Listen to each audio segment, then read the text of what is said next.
More wiring today? Sure, why not? Welcome to 3D Accuracy, where I'll talk about 3D printing, 3D product design, and 3D injection and die-cast mold design. Here's what's going to happen today. We're going to get rid of this wire. Well, not get rid of it. We're going to make use of it.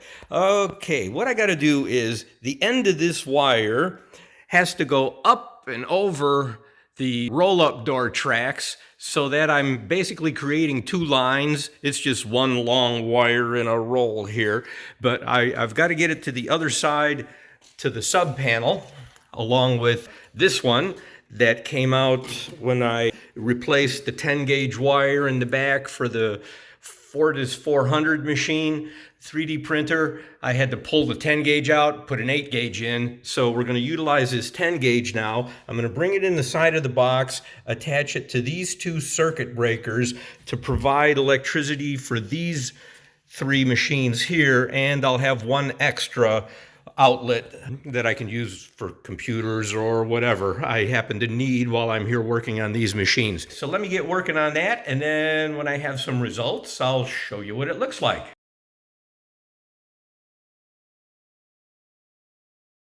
I have the first wire through the little lock nut thing there that holds the cables in. I've got it in there. A little bit of a tight turn. I was able to get it in there, but it was a wrestling match.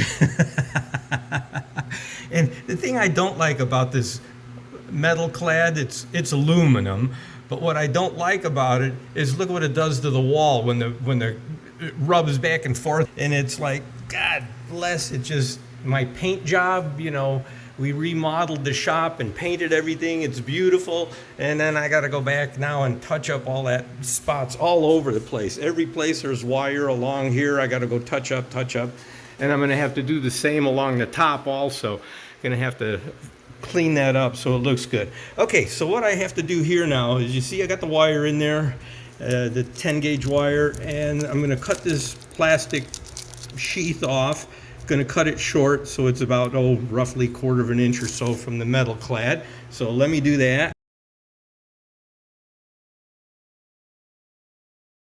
I cut the excess plastic back, and then I put one of these little protective guards, this little sheath thing here, put that over the wire on top of the plastic and in between the metal clad, and then I shove that up inside the metal clad wire, and then I'll wrap this with really good with electrical tape so that it protects the wire from the metal cladding. See, that's what I did on all of these up here and all the other connections and the 3-phase panel, all that stuff. I did it all the same way. Let me wrap this up with tape, and then you see why I have to feed it through here first and then wrap it, because this is a larger diameter and it won't make it through that small hole. So I've got to get the cable inside to the point where I can wrap it and then push it back so that it's shorter, and then I'll clamp it tight so it doesn't move anymore.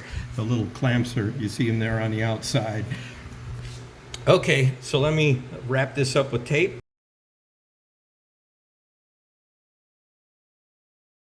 Okay, now we have it all taped up, nice and snug. You can see I went around twice. I started here, went all the way down to here, and then went back up.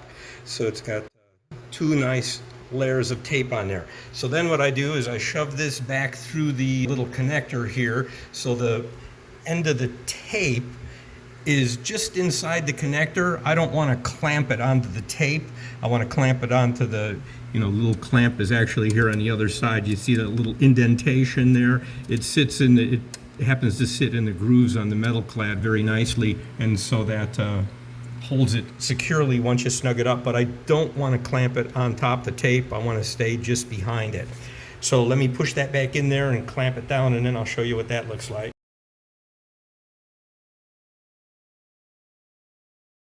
There we go. All back in. Clamp down tight on the other side. All the wires separated, stripped on the ends. All I have to do is make the connections. Let me get these wires connected up, and then I'll show you what that looks like. There we go. Wiring's all complete. green wire to the green bus bar, for the ground, white to the neutral bus bar, red and black on the circuit breaker. Now, one thing I do is when I put these in here, I tug on them then, make sure they're connected, that they're good. I wiggle them around a little bit. I did that with all of these when I put these in.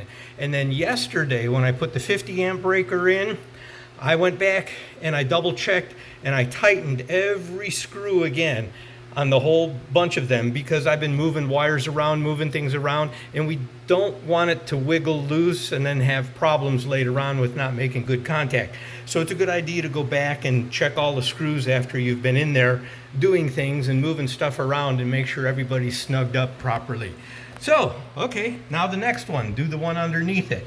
You see on the bus bar, I put this one in the second screw up, because the one on the bottom I'll put in the first screw on the bottom.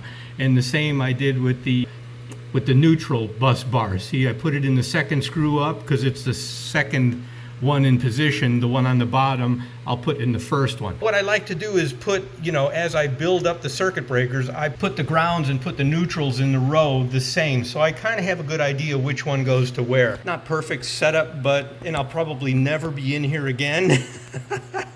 But just in case, it just makes it easier to understand what I was doing before. So, okay, let's get the next one in there. Okay, and here's the second line connected. You can see here the green going to the ground, the white going to the neutral, and the black and the red on the second circuit breaker. I'd like to get those other two machines, or those other three machines, have the outlets on the wall by the end of the day if I can. Okay, back to work.